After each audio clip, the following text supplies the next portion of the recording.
All right, so I'm finally getting around to it.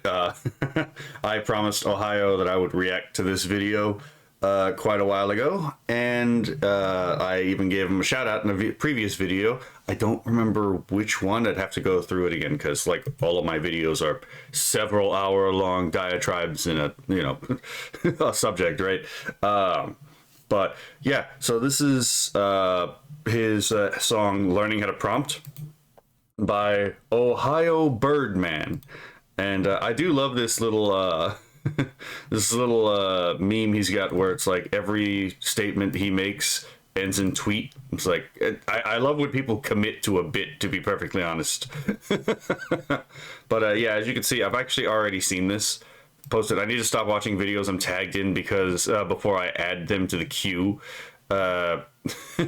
So yeah. I have already seen this video, but I'm still going to show it the same way I have every other video because, I figure that would be fair, right? So we're going to watch it through, and then we're going to do a couple pass-throughs to see what we can glean from it. So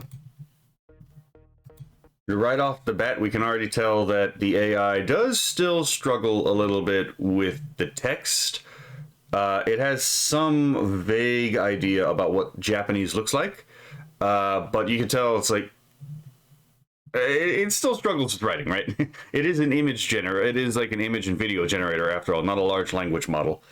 But I do think we will eventually figure out how to get the text to render correctly through AI image generation, because I think eventually what's going to happen is we're going to end up having systems that are composed of multiple interacting AI that do specific functions to emulate how the human brain works. Because, the human brain, the visual cortex is broken into multiple components, one of which deals with language processing, so for example, recognizing text.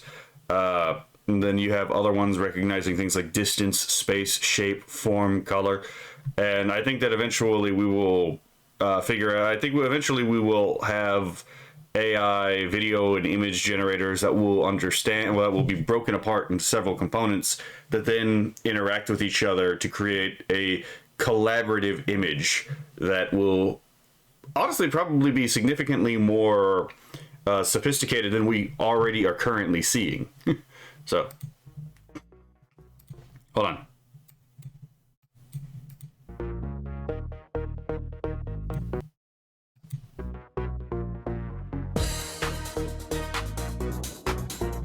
So this is like I don't know if I'd call this a raid. I'm going to be honest, I've never actually gone to dance clubs in real life. I've gone to dance clubs in like VR chat, but I've never been much of a dancer. Like I couldn't dance to save my life, right? I have two left feet and the only dance that I know how to do is the waltz. So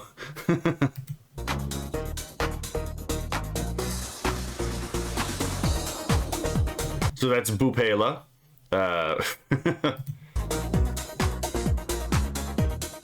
And there I am, apparently, right? I actually really like this render. So funny enough, back in the Sky Bros video, then Crybrows, someone in the comment section said I look like a Muppet, and I was like, I cannot unsee that. But yeah, this is a very cute design. Fair enough. And they actually got the again, they got the characters correct. So, oh yeah, my mouse doesn't show up. But yeah, the triangle again is the nasal, the square, which kind of looks like the Chinese character for mouth is, the same. It's bilabial, so it's two lips. The little stroke to the right-hand side is the back mid placement for the vowel. And under that, you have the cross here, which is actually a muting sign. So then this indicates that there's no consonant because it's in the consonant place. Again, the stroke at the top right-hand corner is the back high vowel, so it's the oo. And then you have right below that is the alveolar consonant. So that's the ridge right behind your teeth where you make the t and d sounds. So again, like that first character at the nasal, bilabial, and back vowel that's center is mo. And then this is an oo, so mo. And then we can't see the rest of it here because it's cut off, but again, I do find it interesting how some people get the character actually correct in this, and other people it kind of like spasms out, because I've seen people try to get Grok to translate this. And unsurprisingly, Grok has no fucking clue what it says, because I literally invented the characters. These do not correspond to any natural language on Earth, because I literally invented them for the purposes of being used in a science fiction project, which was anthropological in nature, right? It was there's a little bit of background story. So I have a story on Archive of Our Own called Divine Will, which I put on pause for the time being, because there's a couple things I need to do. But in chapter, yeah, it was chapter 8, I believe, where we actually get exposed very briefly to several different refugees from different planets, and all the planets are populated by alien human beings, right? And this is me doing some commentary on like science fiction aliens, right? And each planet has its own, indigenous magic system that's distinct from each other. And a lot of these places, because of their magic system, never developed to a point where, again, even Bronze Age technology was ever invented. And so this was developed for exactly this particular situation. I got the idea from the invention of the Aboriginal Canadian syllabics, used by the Cree and the Inuktitut and the Ojibwe and the Blackfoot, because that script was actually invented by a Methodist missionary to give the Algonquin people not just a way to write down their language and transmit their own stories and their own knowledge to themselves, right? But also to write the Bible for them so that they could have the Bible in their own language. And so the idea was basically the same. It's like, okay, so let's have a Zainichi Korean who is... I haven't solidly decided whether this person would be Catholic or Protestant, but one of those two, a Zainichi Korean from China. Like, okay, these people don't have any written language, so let's just run the simulation. It's like, oh, I can use Chinese characters and forms already present in Chinese, Japanese, and Korean characters as a base. And yeah, I went from there. And there's been a couple people who think that it might be Japanese, might be Chinese. That is actually by design. I did base the aesthetics of these characters after those scripts, after katakana, hiragana, which is why the vowels kind of look like they may have been ripped straight from hiragana. It's because they actually were. But yeah, so if the bilabial looks like the kanji for mouth, yeah, that's because it was ripped from that idea. The nasal was borrowed from an obsolete Hangul character. There's a particular jamo that is no longer used, which was a triangle. So it's like, okay, yeah, just apply the Chinese stroke order for that character, and it's basically how I ended up moving through it. It was sound shape symbolism, using Chinese characters as a base to repurpose them. So I did put a lot of thought into how exactly this would work. But I am always really glad to see when people actually get these characters correct. But also, I also find it really funny that Grok consistently gives the wrong translation, because again, Grok doesn't know what this says. Hell, this doesn't even line up to a word in the language of those people. It's literally just me writing the Cantonese word for prototype in this script. So it's like, so if anything, it's a loan word anyway, right? So it's like, but Grok doesn't know that, and Grok seems to be very consistent in how it mistranslates this particular set of characters, and I'm curious as to why.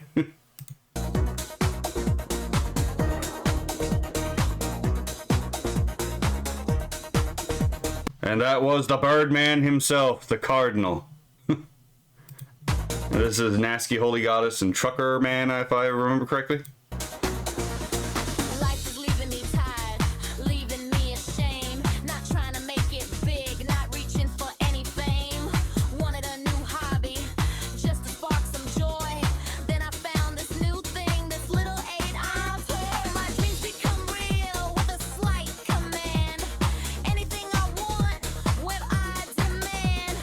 again, it's basically magic. Like, it is kind of weird that, like, AI is basically just science rediscovering magic. It's kind of like how, like, robotics is science rediscovering, like, golems, to be perfectly honest. Like, and that it is kind of funny how much of like what would have been magic in the past is just rediscovered. It's like the folding of the earth in like a kalam, cosmology in the Islamic world. It's like, oh, the way that it's described, it's like, oh, interesting. We kind of have already reinvented that idea with the Al-Kubiri drive. It's not that they predicted it happening. It's just like we actually figured out how you could do this in real life. Except for the fact that, you know, for that one, it does. I don't think we'll ever get that because you'd require negative energy, and I don't think negative energy is a thing that actually exists. Whenever I sit down, my mind gets swamped, 'cause I just realized I don't know how to prompt. And yeah, fair enough. Prompting is definitely a skill set that you get better at. There's a reason why, again, you see a whole range of technical proficiency from different AI creators. It's because learning how to prompt is actually something, it is a skill set you actually have to learn.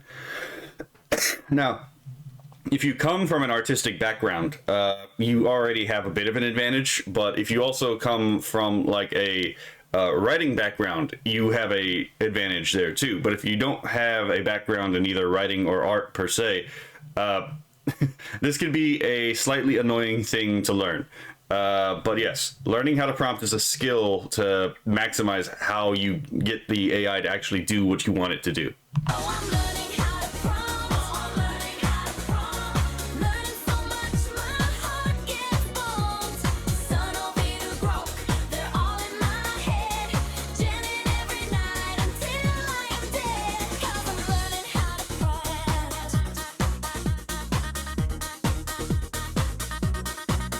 'Cause I'm learning how to prompt. There's Feeble Mind.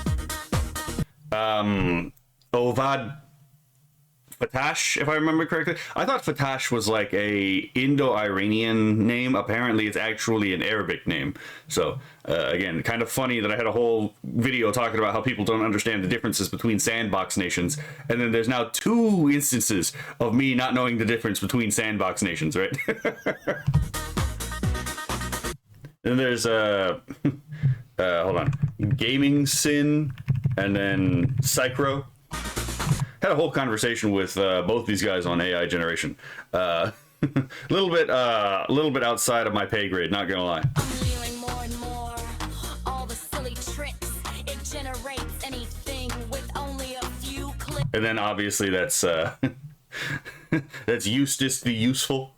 Just take it line by line, adjusting all the time. And when I get all stuck, I shift the paradigm. It's just like water. That's what Bruce Lee said. It can become anything. You can't be misled. Something kind of crazy or something kind of bold. Look at that. It just spits straight gold. They call me a chud 'cause all it is love. But I don't really care when it's such a bop. I have this exact fucking complaint actually about music, and this is why I don't take AI criticism as seriously as a lot of anti-AI people would like, because I'm like, look, man, there was a job I had where I had to listen to the radio, and my God, man, the shit human beings are popping out right now. Yeah, sure, it may have been made by human hands, but that doesn't mean it's not fucking trash, to be perfectly honest. Whereas, like, you have people doing the AI stuff now, and it's like, a lot of these people have some passion. So, like, they actually care about, like, how the thing comes out. And so, yeah, some of the stuff that's actually coming out from AI, especially, like, the music from Skybrowse, fucking banger, right?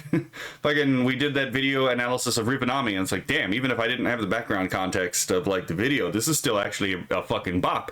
That literacy like banana rice. They just want to break the ice. It's like, that's a fun little rhyme right there. Also, it's fucking funny. It's just a funny fucking set of like words to put together. I'm like, put the smile on my face, right? Even if the visuals weren't there, it's like, ah, yeah, fair enough, right? But the rest of the song as well is like, damn, this is just a good song. This is just a good song. Fucking, I didn't recognize Billie Eilish in that entire song because it's like, okay, I don't listen to Billie Eilish. And then someone in the premiere of that video explained to me, like, told me one of the songs I did recognize, I didn't know was her. And I was like, oh, that would explain why I don't know who this is, because that was a fucking awful song, right?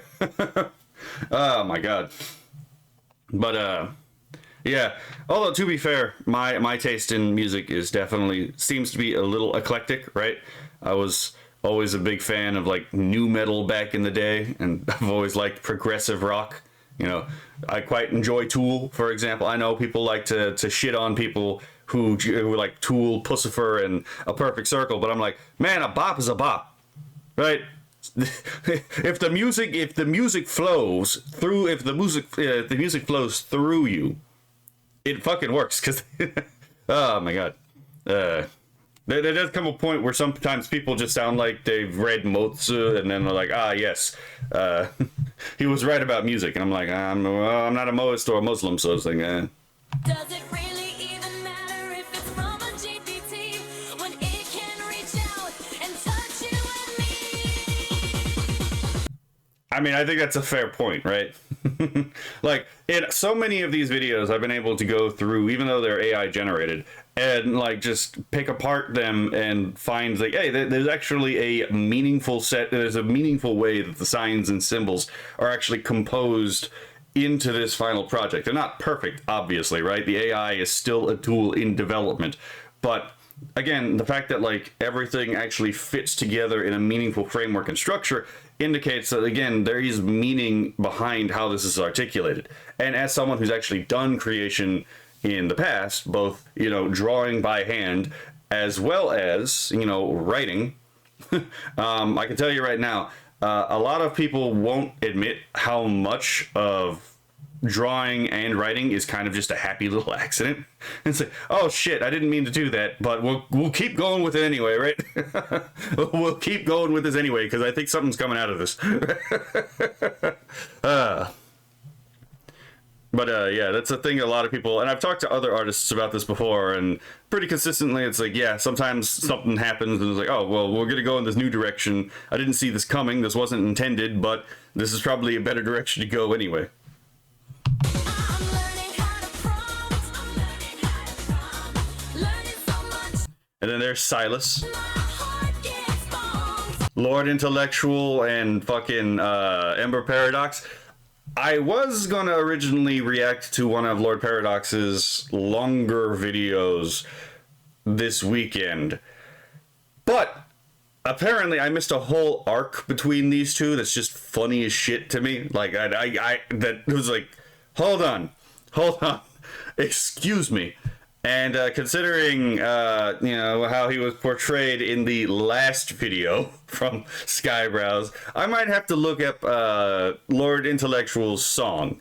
So, may have changed which one I was going to react to for Lord Intellectual. I'm still crunching at the bit to get through and react to everyone I promised to react to. So if you think I forgot you, let me know, and I'll make sure that I get to you. Sun will be to rock, or all in my And then there's Keen. head. Janet every night until I am dead. There's Skybrows with Cat Girls, Don't Ask Why. 'Cause I'm learning how to prompt. There's Leaflet and Rana. Nailith. Oh, I definitely have a video to react to him now, too. It's like, there's like Mavluck, and then there's Griffin Knight and Vesper. Learning how to prompt. There's the Sea Bun. Oh, damn, I'm drawing a blank on the Sea Bunny's name. 'Cause I'm learning how to prompt. I'm glad that the sea bunny appeared in the in the last Crybrow in the the not the Crybrow in the fucking Carolina Overdrive video. Uh, and yeah, I have seen this reaction. I actually agree with what Cinevere says at the end of the video in hers. But that's for a different time, right? I have a lot of criticisms about the artist sphere as it currently exists, because it is all fake, to be perfectly honest. All right, next pass through. Now we're going to be paying more attention to again, the lyrics and the imagery.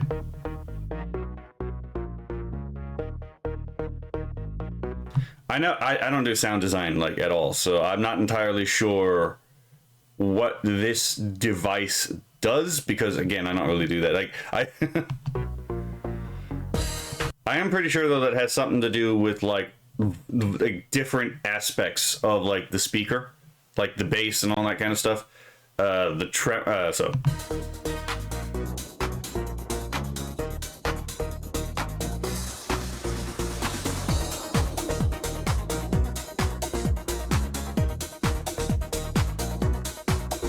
yeah, that kind of erred here, but again, the rest of this is like fine. Like actually, again, I'm not gonna bitch and moan about like the AI hallucinating and all that stuff. Again, the fact that they even got it right in the first like part of the shirt, it's like, I'll take it. Also, again, just really cute.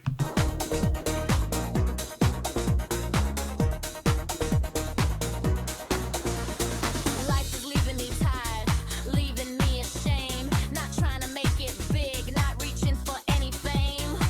And yeah, this fucking okay. Yeah. Okay, fair enough.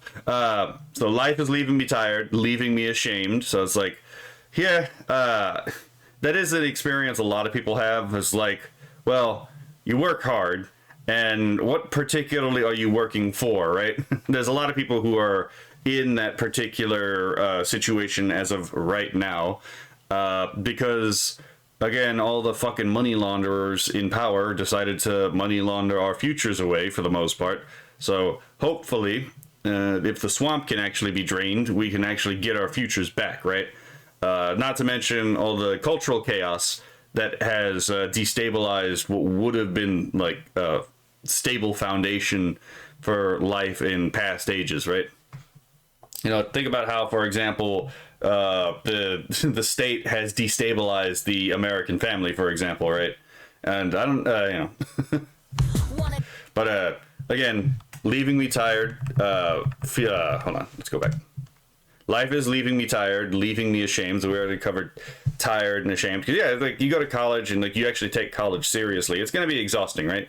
You go to a trade school and you take it seriously, the job you're going to get is probably going to be exhausting. The job you're going to get outside of college, whether or not it relates to your actual, again, degree plan, which it didn't for me, or if it does, you know, it's probably going to be tired, because it turns out work is, you know, difficult. Even when it's good work, it can be tiring at the end of the day, right? And that's where raw entertainment, which is, by the way, something that comes up later in this video, is important. As I've said multiple times before, the reason the Gramscians took over the means of artistic production is because artistic production isn't just invaluable for cultural capital. So it is malicious, the reason that they take over everything. But it's also because just for the average person, you know, raw entertainment is kind of important to help unwind and de-stress, right? From a long day's work, you know, frustrating day. Even if it's like you don't have a job, but you're actively looking for a job, which can be highly demoralizing considering how many companies think it's fine to put up fake job applications so that they can waste your time in fake interviews. Fucking really fucking annoying shit, right? But yeah, after your day can be quite draining if you're actually trying to like actually do something, right? Whether it's, again, work a job, even if it's trying to find a job in earnest, it can be fucking exhausting. So it's like, that's what the purpose of raw entertainment is. It is to allow that valve where you can honestly shut your brain off and just enjoy something for it being, right? Because a lot of people forget that, like, again, being itself is intrinsically good. So it is actually a good and noble function for something to be made in such a way that it can be enjoyed just for being, right? Even me ashamed, not trying to make it big, not reaching for any fame. And this is another thing. Like, a lot of times people who use AI are like, they're being accused of things that they're just objectively not trying to do. It's like I use AI as like an editor and like a more effective cleanup tool for prose. And you know, sometimes I use it for AI music generation, and I see people make all these fucking wild accusations about like what AI artists are actually trying to do, and it's like, okay, there, Professor X, calm the fuck down, right? Most people using AI aren't actually trying to become famous. They're just trying to find a particular niche, or they're trying to exercise some libidinal energy. You know, people think of libido and they think the sex drive, and yeah, the two are related to each other, but from a technical perspective, the libido is actually just the creative drive. That's actually what it refers to in a psychological sense. It refers to the drive to create and preserve. And it is the, you know, its antithesis is the destrudo, the, you know, the drive to destroy and, you know, tear apart. Yeah, deconstructionism is largely a like inaction of the destrudo drive, whereas like reconstruction and creation and formation, and yes, I say formation and creation as distinct because Shadiversity is actually right. Not every artist is interested in the same thing. Some artists are more interested in creation, you know, the end product, and other artists are more interested in formation. This is why we have the processionalist view of art, you know, the view of art that is more concerned with the process of art, because that's focusing on formation, not creation. But yeah, so that different art, and that's also why sometimes you'll see artists, they'll do something and it seems like it's leading up to something, and then they will leave the whips up, and it's because, again, they're not so concerned with the end product, they're so concerned with the process of creation itself. Now, as an artist, you probably should be concerned both with creation and formation, but you're going to almost certainly find one way more interesting than the other. Yeah. Most AI artists aren't really trying to make it big, and they're not really trying to become famous. They're just trying to make something. And, you know, something that they want that's no one else seems to be making, and that may actually be outside of their price range, because it turns out most artists don't understand how money works. You know, it is kind of insane how you can listen to even successful artists sometimes talk about money, and it's like, you have no fucking idea how this works. The Love Honey Goblin, for example. Love her to death, right? She is a sweet bean, but I at one time had to like listen to her in a stream talk about how she accounts for hourly wages in her commission. And I'm thinking, ma'am, you don't work hourly, you work commission. You're not being paid for your time, you're being paid for your output. Now, granted, you can actually, because your work is so good, you can have these prices, but that you're not being paid for your time. You're being paid for your output. Your output is at that level that you can charge those prices, and people are actually willing to pay for it. So that is again, that is a vote of confidence for your artistic prowess. But just because you know something about art, even if you're successful at art, doesn't necessarily mean you understand the money side. Again, and a real easy way to figure this out is ask someone, what is someone being paid? What is the difference between what someone is being paid for if they're being paid hourly, salary, commission, or patronage? If they cannot answer those four, they do not understand how money works, and they do not understand what a person is actually being paid for. Because, again, you're only being paid for your time under hourly. That's why, again, you give more hours, money go up. You give less hours, money go down, because it turns out you're being paid for your time. Why doesn't this work for salary? Oh, because it turns out salary is not being paid for your time at all. You don't show up because you're not needed, you still get paid. You show up even after like hours, you still get paid, right? But your pay doesn't change. It's because you're not being paid for your time, you're being paid for your availability. That's why you're not being paid hourly. It's in the fucking name, right? It's one of those times where the etymological fallacy is actually not a fallacy. It's like, again, commission. You're not being paid for your time. You're not being paid for your availability. You're being paid for your output. You're being commissioned for a project. That's why, again, oh my God. And then finally, patronage, which used to be understood by artists as like the highest way, as like the most, like the dream job for an artist used to be patronage. And that's where you would be paid by someone, not for any specific output, but for output at all. Where it's like someone believes in you and your work so much that they're not even, that they're not concerned with what specific thing you're making. They just want you to keep making in the first place. That's patronage. And that's also why, again, Patreon is called Patreon. Funny enough, I explained this to someone at a job one time and it just clicked in their head about the Patreon thing. Oh, that's why it's called Patreon. Yeah, I mean, fair enough. We don't really think about this stuff all the time, but yeah. The dream job of like an artist back in the day is basically what Patreon allegedly tries to facilitate. But yeah, so most artists are not being paid hourly because most artists are not being paid for their time. So again, they're not trying to make it big. We're not trying to reach any fame. Wanted a new hobby just to spark some joy. And again, this is another reason why the AI art thing kind of took off, because it turns out all of our hobbies were kind of subverted by Gramscians. You know, you have Warhammer became Wokehammer.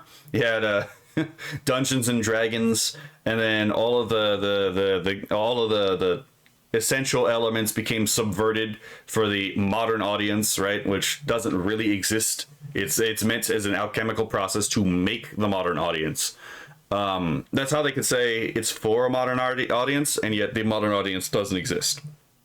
Because the goal is for the modern audience to come into being. And again, these people, through like the hoodweebs from chibi reviews and tourists who need to be deported, you know, infiltrating the anime sphere, even down into the translation process where you have localizers intentionally, you know, subverting the works that we're going to, you know, try to enjoy. You have the exact problem with comics, where you had all these people who are ideologically motivated coming in and shitifying Marvel and DC comics, and it's like, it's also fucking tiresome, isn't it? Right? And it's like, oh, where do we go if like all of our hobbies are fucking being being infiltrated, and then we're being gate kept out of our own hobbies, right? All right, well, AI is, you know, one place where you can go and like just have fun, to be perfectly honest. Like, that's one of the reasons why it started kicking off.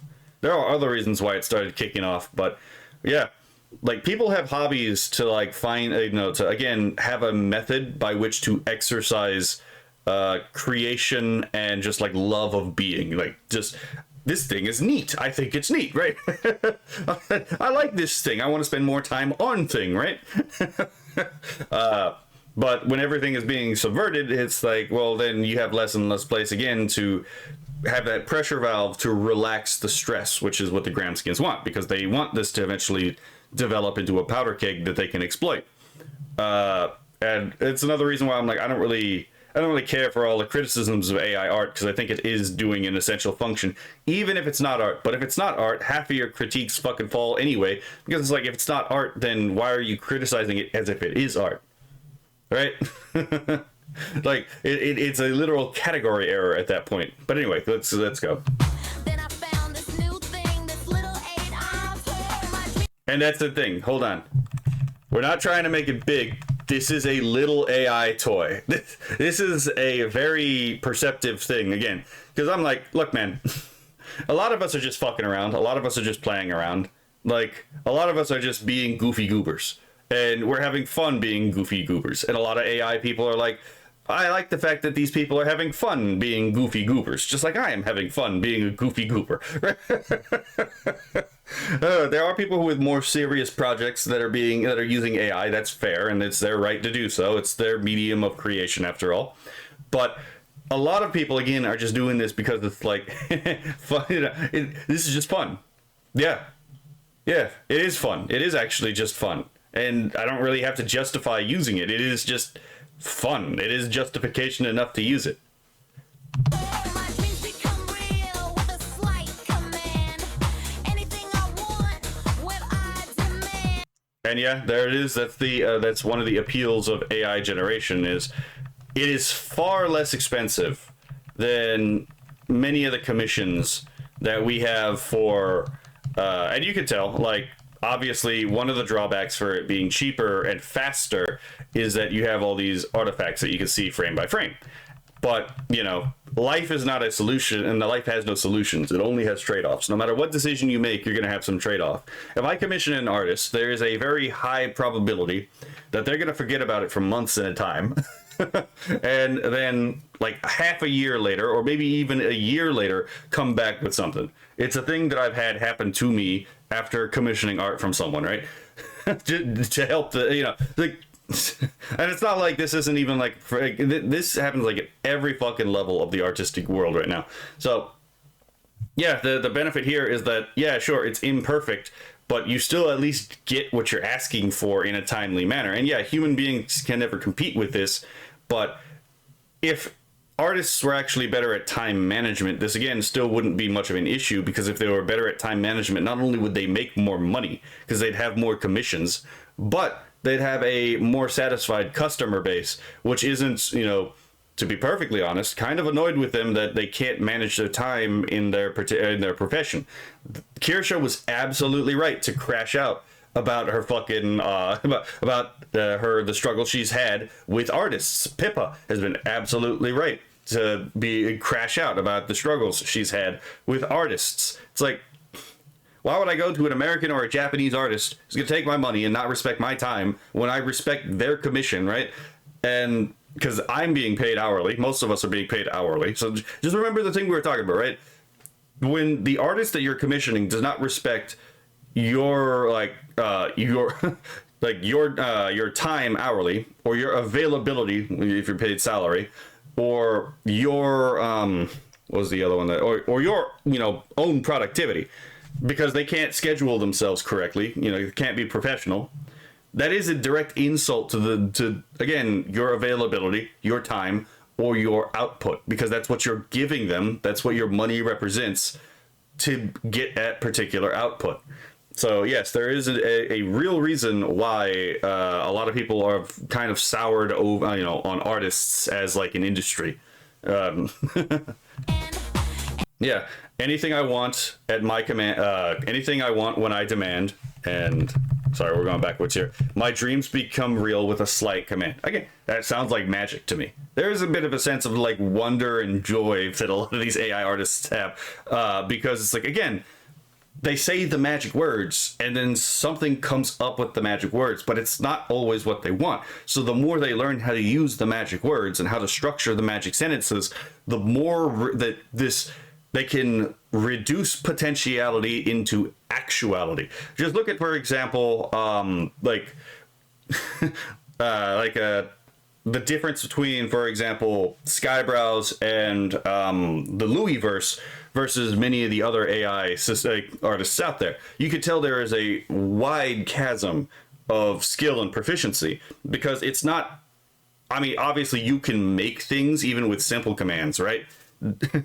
Pointing that out doesn't actually like address what the AI art people are actually saying. The fact of the matter is that if you want more and more sophisticated, more and more coherent output, you have to actually learn how to manipulate the magic words, right? Again, it is magic, except instead of relying on demons, we literally taught, you know, some seminal power. We literally taught rocks how to think, right?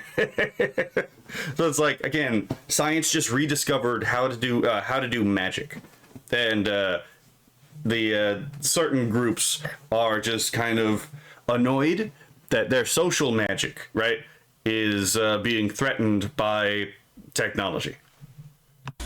Anything I want, what I demand.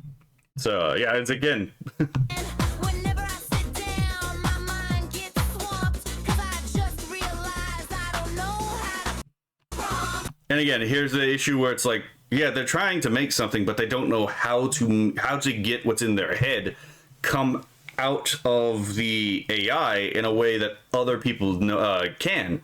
Why? Because they don't know how to prompt. They don't know how to actually articulate the spell. And so what is the response to not knowing how to articulate the spell? So I'm learning how to prompt. Right there. That's the solution. You don't know how to do it, so you keep doing. So you learn how to do it. It's the same thing with art. It's like, how do you get better at drawing? Well, you draw. You learn how to draw, right? How do you get better at singing? Well, you just start singing, and then you learn how to sing over time, right? How do you get better at playing a violin? Well, first you have to pick up a violin and be really bad at it, and over time you get better at it if you're actually paying attention. And if you have people who are willing to help you, which I found a lot of AI like creators are actually willing to help you. Like a lot of them are. They seem to be much more like, willing to help you than a lot of like traditional artists are. And yeah. The solution is just learn how to prompt. There's no reason why you can't draw and use AI art at the same time. Like there is no reason.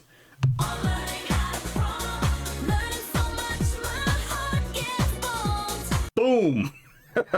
Again, there's probably a number of, I mean, obviously the bonk meme, right? But there's a, yeah, it can definitely be enlightening when you see the prompts that, for example, Skybros uses to get even a single like section of a scene, and it's like it's just a fucking paragraph that just doesn't fucking end. It's like, my God, man, this is true directorialship. It's like this is some like it's not, hold on, what the fuck is the name, the kind of thing Truefant was, the word is escaping my grasp. It's not autist, but I guess you could say like autistic levels of detail, right? Like the more detail and the better you articulate what it is you want in a way that the AI can actually understand, which means don't use negatives, because the AI still struggles with negatives. The better it gets. But then you see again the difference between like how you almost inevitably start out versus like again how the pros at this are what they're using is like, oh yeah, oof, I have a long way to go, right? But that's like any other artistic endeavor. It's like, yeah, there's significantly more to learn, and even the experts are still learning. So it's like, yeah, my heart gets bonked because it turns out it's a quest of eternal progress.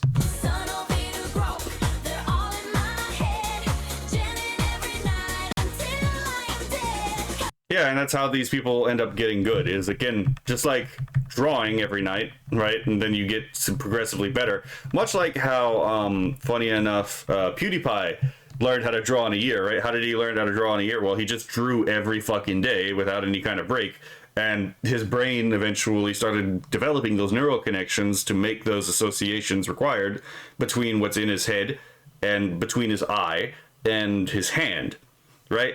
And it's the same thing here. You just gen every night, and then you start learning, oh, so these are the things that help me get what I'm looking for, and these are the things that actually hurt me in the long run. So gen every night until I'm dead. Why? Because it's the same thing with learning how to draw, right?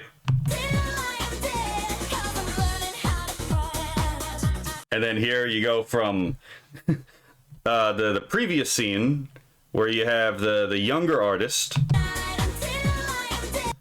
and it feels as if like time keeps progressing and it doesn't seem like anything's actually happening, right?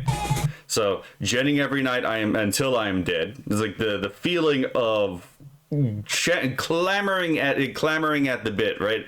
Trying your best, and it's just not working. And then over time you start learning how to get it to actually work the way you do, and it's like that moment, it's like, yes, that's exactly what I'm looking for, right? We're not talking about simple stuff, we're talking about more complicated stuff.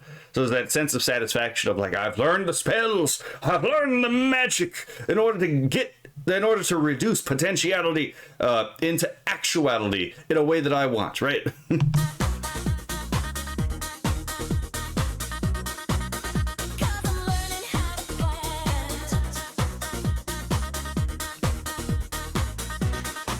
I'm pretty sure everyone here has done AI of some kind. Like, I fuck around with the AI too, which is why one of the reasons why I don't know if they knew this at the time. But like, I do AI music on occasion. I don't do any of the video stuff. I'm actually just not interested in making my own AI videos. It's just not something I'm particularly interested in. But other than that, like I have made AI songs. Some of them are just very clearly shit posts, but others are more serious attempts at like, hey, I kind of want to tell like a story. Like I have an idea about like a musical experiment that I want to test, and it turns out AI is actually quite useful for like testing out ideas that, you know, and I suspect we will find that there are going to be artists who use AI to generate an idea and are like, hold on, I like this particular section of the song, or hold on, there's something going on with the lyrics here, and then expand from them on their own. So they use it as like a springboard template. I'm pretty sure that this is happening more often already than people want to admit. And I've said that the same thing can be done honestly with like visual arts too. You want to draw something, you could just go to the AI and prompt something and then wait for something to catch your eye. Like, hold on, I like this general idea, so I'm gonna do this but myself. Guarantee you this is happening more often than people think, because the main art community would jump down your fucking throat for doing this, because let's be fair, I could go, oh my god, I could go off on that later. I might have to do like a whole video reacting to, just like I did with the Iran video, reacting to the positions that the mainstream art community has on multiple topics and why a lot of those positions are intrinsically anti-human. But let's go. I'm leering more and more, all the silly tricks. Again, the toy, right? We're just having fun here. That's the whole point, is to have fun. But also the leering. I love how we will not let this fucking thing go. Let's keep using leering until it becomes a fucking new entry into the dictionary, right? They added mansplaining to the dictionary. We must force the dictionaries to add leering as learning, right? It generates anything with only a few clicks. Just Again, it's you recite the spell and then you click the button. take it line by line, adjusting all the time. And there we go. We're talking about you have to get the formula, the structure of the spell correctly in order to get the magic to do what you want. And when I get all stuck, I shift the paradigm. It's just like water. That's what Bruce Lee said. Yeah. So when I get stuck, I shift the paradigm. It's talking about artist block, right? I mean, I think that one's pretty fucking obvious right there. It's like anyone who's ever drawn or anyone who's ever written has that moment where it's like, well, where the fuck do I go from here, right? And then the best thing you end up doing is you do something totally fucking different. And then by the time you come back to the thing you were working on that you're stuck on, it's like, aha, I now have an influx of creativity because I've gone away and I've allowed my brain to process something else. So now I can come back and my brain is again willing to like work on this particular project. Let's see. Hold on, there was like, it's just like water. That's what Bruce Lee said. Like, oh yeah, so like be formless like water. So funny enough, the be formless like water is very similar to Miyamoto Musashi's use of the Godai, the 5 elements, in his Book of 5 Rings. Except Miyamoto Musashi takes it further than Bruce Lee does, which is instead of be like water, be like void, right? Cool. But yeah, just a little historical note there. If you're really interested, the Book of 5 Rings, I would suggest. It can become anything. You can't be misled. Something kind of crazy or something kind of bold. Look at that. It just spits straight gold. And again, it just spits straight cold, because it depends on what you're using this thing for, right? Again, not everything has to be quality slop, right? Like, everyone's met that one person. I used to be that person, right? Where it's like, yes, this thing's a little shallow and like it's not all that deep. It's not really worth my time and consideration. No one likes this guy because this person is fucking pretentious and they live in the abstract instead of the concrete and real. Because oftentimes in the concrete, golden moments oftentimes aren't that particularly deep, right? Sometimes shit happens and it's just funny, right? And it's okay that shit happens and it's just funny, or and it's okay that things exist for the sure joy of making said thing, right? So yeah, it just spits straight gold. It's like I mean, to be fair, a lot of AI gens do come out kind of like definitely not what you're looking for, but sometimes even when it really fucks up a prompt, it's like, that's really funny. I was like, that's kind of interesting the way it fucked up that prompt, but in a way where it's like, I'm actually not mad that it messed up what I was trying to do, so that I can either change what I'm doing to actually accept the new prompt, because again, a lot of artists won't admit how much of the stuff that they're trying to do ends up being influenced by just random happenstance changing what they're doing, right? Or it's like, I'm not going to use this in the thing I'm doing, but I can still post this because it's like, this is funny or this is interesting in the way that it made the error, right? So just spit straight gold. They call me a chud 'cause all it is love.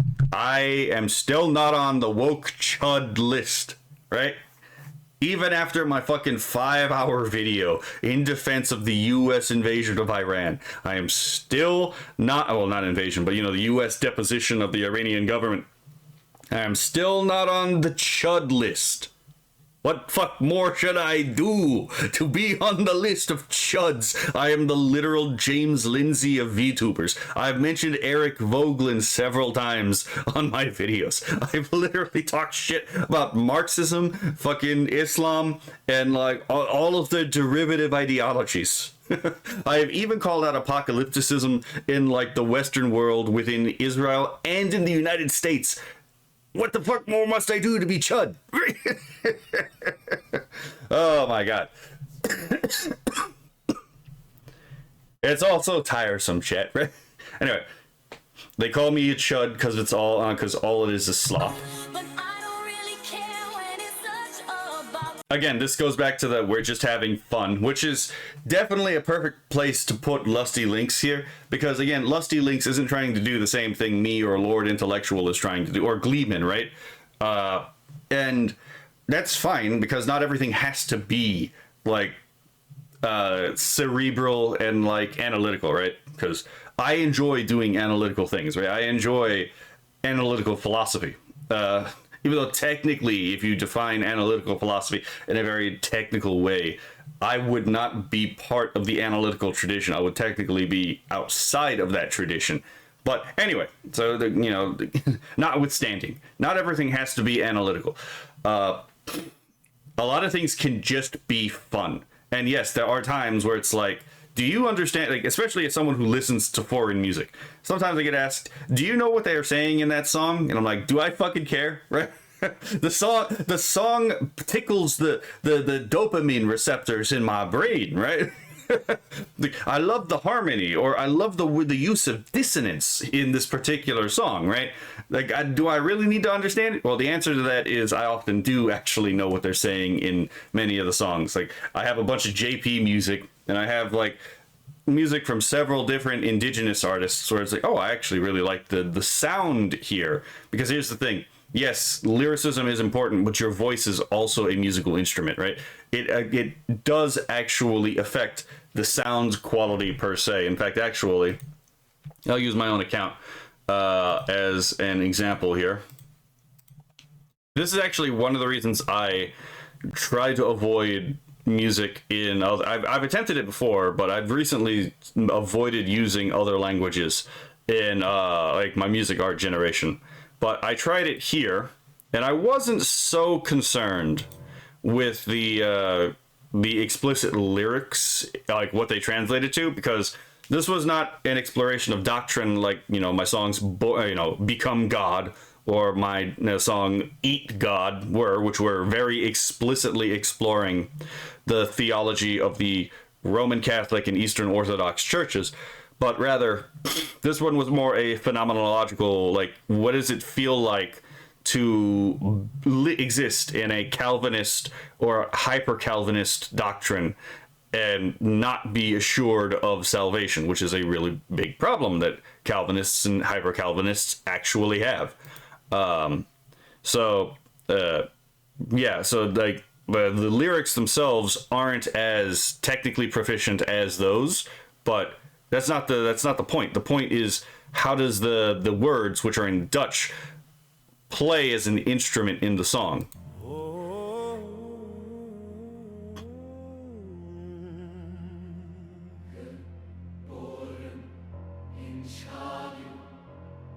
Wees corrupt en vuil, totale ondergang vanaf de eerste schreeuw. Geen goddelijke vonk,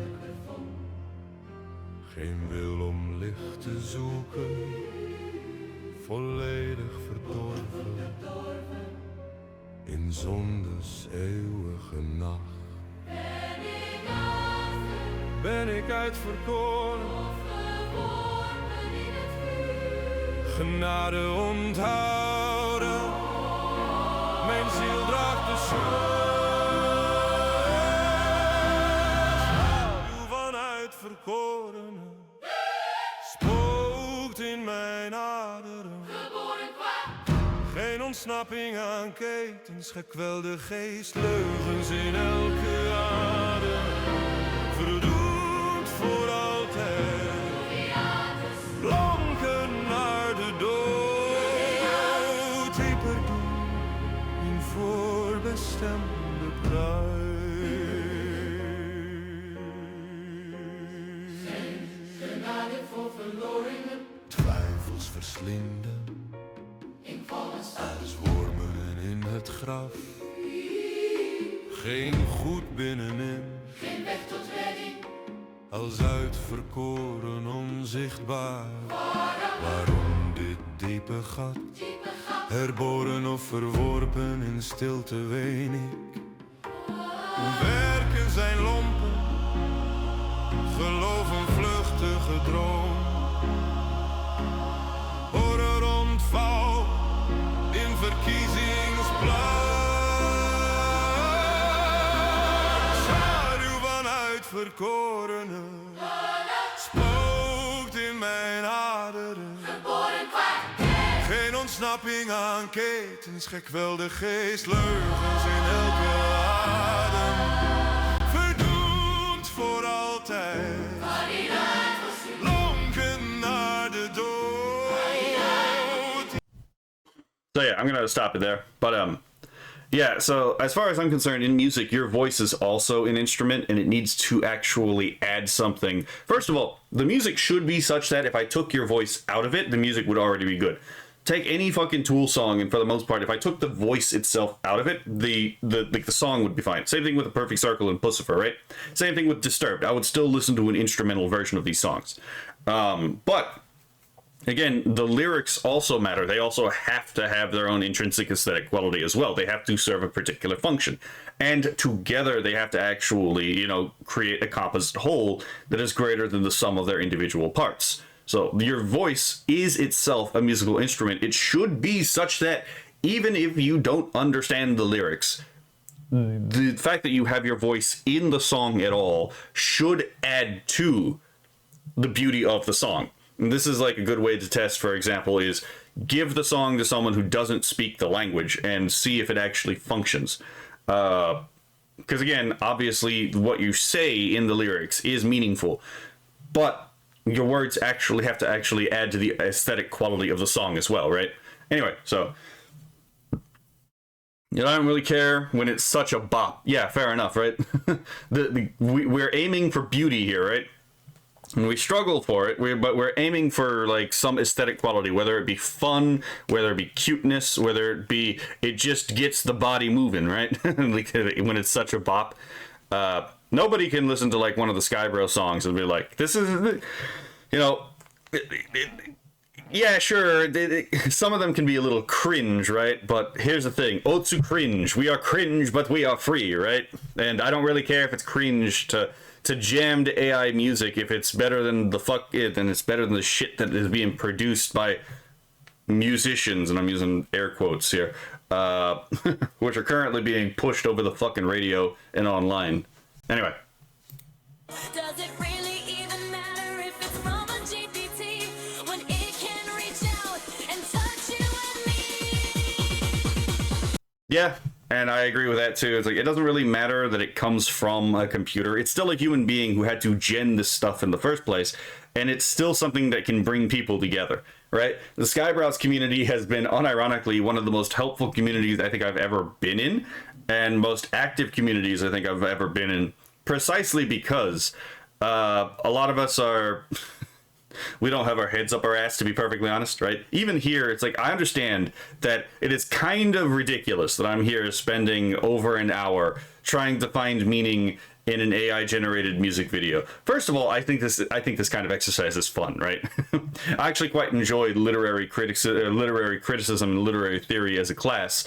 Even though, to be fair, again, as I've said before, literary criticism, and this goes with music criticism as well, and most art criticism, is the fine art of bullshit. Right? It is called the fine art of bullshit for a reason.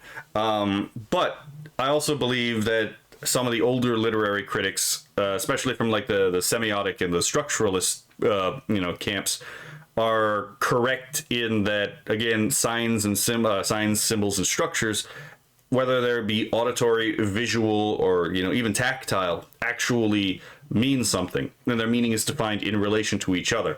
But I also agree with the post-structuralists that the meaning of a symbol can be changed based on its context, and I think we all know that this is the case. Think about like the signs and symbols used in any given sentence.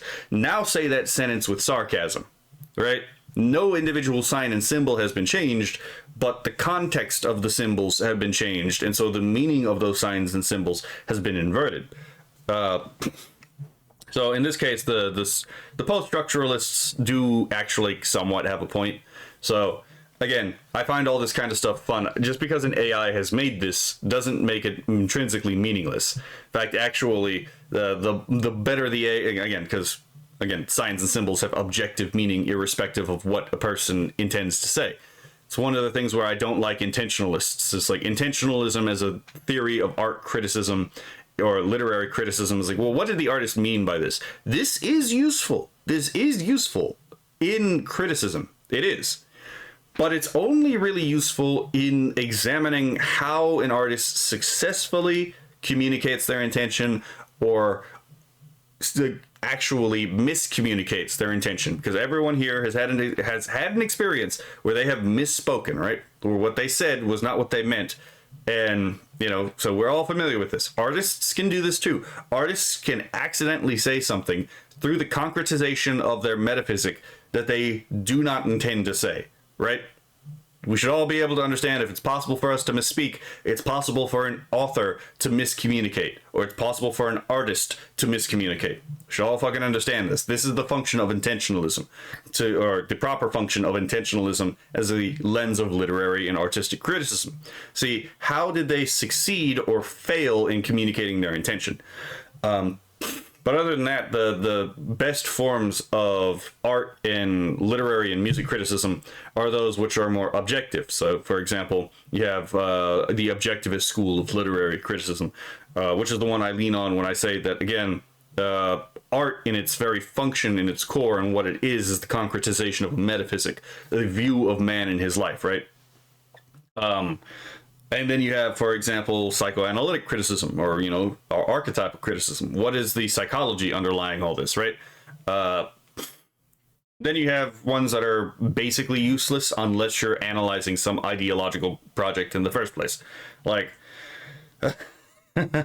queer theory is a fucking useless tool of investigation, except maybe if you're gonna look at B-Stars, right? B-Stars is like one of those few works where it's like, okay, this does kind of work. Or if you're gonna look at, for example, analyzing She-Ra and the Princess's Power from Netflix, yeah, okay, fair enough. Maybe a queer theoretic lens is effective here because these are stories that kind of play with those ideas. But it's like a Marxist reading of, for example, Animal Farm would be kind of retarded, because you'd have to impose the theoretical lens that is, one, that's just objectively not true, and two, not even assumed by the author themselves. So it would be that example of fine art of bullshit where you impose the meaning and structure on something that it does not fit on. But anyway, so let's continue. I've ranted about literary criticism for a bit too long, I take it. I'm learning how to prompt. I'm learning how to prompt. Learning so much my heart gets bombed. Son me to rock, all in my head. So I have actually used Suno, and I do sometimes fuck around with Grok. I still need to learn more about how to use Grok, to be perfectly honest. I have not used Vidu yet, but considering some of the stuff that's coming out, I might see if I can use it. It's a budgetary issue at that point for me. But I am definitely interested to see what Sea Dance is capable of. Now that that's also coming out. Chin it every night until I am dead. 'Cause I'm learning how to prompt.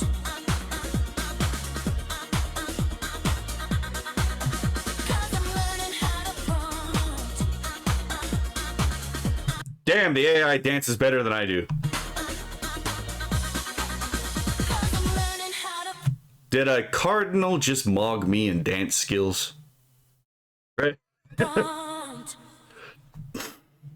So yeah, again, this song just seems like, again, it does have a point to make, and it is a very fun song. Just to be perfectly honest, I find this incredibly amusing, and it's not just because I'm in the video. Let's be fair. I am very flattered. I am very flattered that they put me in the video, and I'm always kind of just astounded that people would put me in their videos because, again, like. Okay, fair enough. I don't know why you did this, but I will take it as a compliment, right? It's like, I don't really care if someone does art of me, whether it be like something they themselves do with their own hands, or if they're magicking it up with AI. Again, the fact that they included me is just like, it's still kind of mind blowing, right? So again, incredibly flattered. I swear to God, if this turns out to be like an hour long and a 2-minute video, I'm never gonna outlive the Asmongold student fucking allegations. Even though I rarely watch Asmongold. I do sometimes watch him, but I rarely watch Asmongold.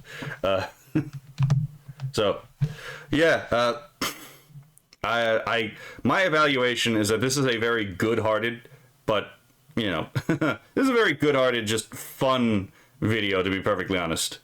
As far as like a view of man in his life, it is a view of man in man's life where it's just like, again, understanding, learning how to prompt the world around you, and the tools at your disposal allow you to, again, take control of your life. Like, especially in the hobbies you have, the way you decompress, the way you relate to your work, right? The way you relate to like the hard times in life, how you actually allow yourself to recenter, right? It's one where it's like learning and reasoning, your rational faculties are part of what actually help to bring you joy, and how you engage in the creative process and the creative act. Because again, the process and the act is the difference between becoming and being, right? So I have a very positive moral evaluation of this particular song, to be perfectly honest. Also, don't think that I'm gonna skip over the Creamy Manjaro, right? Oh my God. Yes, Sky Bros did us all a fucking solid. I'm not gonna be honest. My brain is moving faster than my mouth is, and I'm I also apparently have allergies, so if you hear that in the background or in my voice, that is also possibly tripping me up. I'm not gonna lie. The Skybrows did us all a massive favor, just absolutely creating this community, which was basically what he promised to do in the Cream of the Slop video, right? And yeah, his whole philosophical thesis is in Cream of the Slop, which I think is still one of his best works personally, just because, again, it kind of outlines, not that it doesn't have some really fucking tough competition with A Million Amelias or, NVIDIA, or, which I just fucking love NVIDIA as a song. The NVIDIA, fuck yeah. I'm like, yes, that one line on its own, Luddites are all fake and gay. Absolute peak fucking line, man. Absolutely my thoughts as well. But yeah, and even the new song, the fucking his rendition of Gonna Be, that's what it is, Gonna Be. All of them fucking not only bangers, but all of them have deep philosophical depth to them as songs. So it's like I fucking love looking at these songs and trying to figure out what in God's name is actually meant by the visuals as chosen and the lyrics. The only thing I don't have particular experience with all this stuff, because I've done visual and I've lived with musicians before, but I never really cared to ask much about music theory. So I don't know that much about music theory per se. So that's the part where my analysis is going to be lacking, which I guess is kind of a boon to me, because just looking at visuals and lyrics, a lot of these videos already go past an hour, sometimes up to 2 hours. So it's like, if I was able to actually comment on like things like chord progression and like musical quality, each one of these videos would be like a 3.5 hour fucking expose, right? Oh my god. So yeah, so I've already given my assessment of this song. I actually think this is again, gives a very positive view of man in man's life, one where he's able to find happiness, again, by just using his reason and his,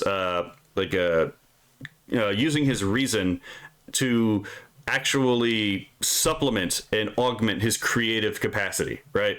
Because that's another thing, is I'm pretty sure that as AI gets better, artists will eventually deign to use AI as part of their creative process. Not to completely supplement them, but rather to actually expand on the creative process. So, like, for example, there was one artist I know who got in trouble for using AI to color his art, even though he did all the line work himself. And I think that's completely fucking stupid. Because it's like, look, man, what if the guy's colorblind? What if he literally can't see some of these colors? Why shouldn't he be able to use the AI to actually augment his thing? He shouldn't have to be forced to hire a colorist, right? That is a very much corporatistic way of thinking at that point, right? It's like, yes, you want to complain about capitalism, but your whole argument is literally about greed.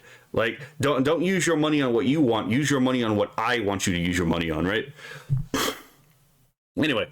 And again, similarly enough, what if you're a lyricist? Like you focus on the lyrical quality, but you don't really care that much about the music per se. So then you outsource the musical production into an AI. And maybe you have some thoughts about how the music needs to progress.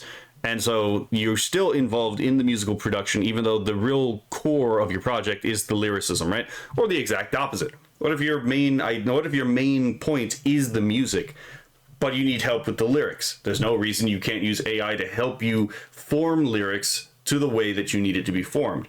And this would, in fact, speed up the process, because it takes much longer to brainstorm with the AI, to brainstorm on your own, than it does to brainstorm with the help of an AI on a lot of these issues.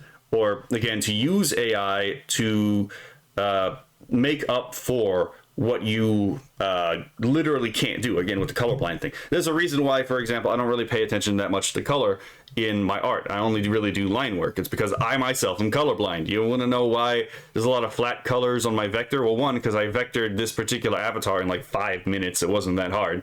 That's why it says prototype on the dress. It's because this is a prototype I will probably eventually change.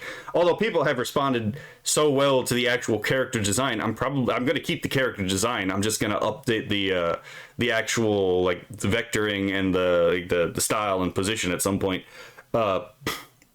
But yeah, it's like, why not? It seems very ableist to tell someone that they cannot use technology to overcome their disability, right? It seems very, how would you say, bougie to say that someone can't use the tools at their disposal to make their business more effective. And yes, art is a business, whether you want it to be or not, right? No one is entitled to give, you're not entitled to anyone's money just to make something no one wants. Just pointing that out there. You need to provide something that's actually of benefit, actually desired by other people, in order to get their attention and to actually get their money, right? Which, by the way, helps you produce more of the things that you want to produce if you can meet their needs as well. So, yeah. Nothing more greedy and vain than fucking communism, right? Anyway. So this is a really nice Mizuki render. So yeah, that is largely my ideas about this. This is a very straightforward song, and to be perfectly honest, I respect people who are quite straightforward in a lot of the things they make. A lot of people end up making things that are subtle in order to, let's say, obfuscate the more controversial thing that they're trying to say. That is a thing that sometimes happens within the art community, but also there's just something like to be said about saying something with your chest. There's nothing wrong with subtlety. There's nothing wrong with bluntness either, right? They're both tools to be used in their particular contexts. And anyone complaining that something is blunt is probably not that serious a person themselves, to be perfectly honest. So yeah, this song basically wears its point and its heart on its sleeve, and I actually quite respect that. So I have no idea how to end this video. And it's probably going to be a very consistent thing because I'm still not sure how to do a lot of this shit. But yeah, I still have no fucking idea how to end this video. I love this, Ohio. Keep doing, man. I really want to see. Oh wait, I could have checked this out. I saw Papella, me, Nasky, Feeble Mind, Ovatash. Oh, okay. So I almost got the name right.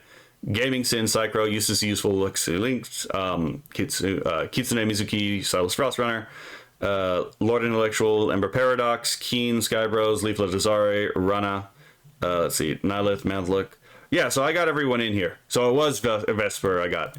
So yeah, I do want to see you continue this. I do want to see what more you have to show the world as you get better at this stuff, because we're all learning, man, right? So y'all take care. Y'all have a lovely day.